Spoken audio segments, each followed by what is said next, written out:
తెలంగాణ జాగృతి అధ్యక్షురాలు ఎమ్మెల్సీ కల్వకుంట్ల కవిత నల్గొండ పర్యటన రాజకీయంగా వేడి పుట్టించింది. ఆమె పర్యటన సందర్భంగా ఏర్పాటు చేసిన ఫ్లెక్సీలు, హోర్డింగులను మున్సిపల్ అధికారులు రాత్రికి రాత్రి తొలగించడం వివాదాస్పదంగా మారింది. ఈ ఘటనపై జాగృతి నాయకురాలు, కార్యకర్తలు తీవ్ర ఆగ్రహం వ్యక్తం చేస్తున్నారు. ఈ విషయం తెలుసుకున్న జాగృతి నాయకులు అధికారుల చర్యలపై మండిపడ్డారు.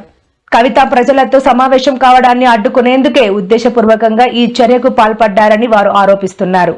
ఎలాంటి ముందస్తు సమాచారం లేకుండా ఫ్లెక్సీలను తొలగించడం రాజకీయ కక్ష సాధింపు చర్యనని విమర్శలు గుప్పిస్తున్నారు. వెంకటరెడ్డి అన్న పెద్ద మనిషి అన్న, నీకు నాకేం పంచాయతీ ఉందన్నా? ఏందో మా పిల్లలు 2 బొమ్మలో 2 ఫ్లెక్సీలో పెట్టుకుంటే పొద్దుగల్లేసి అన్నీ తీసి పారేసిరట.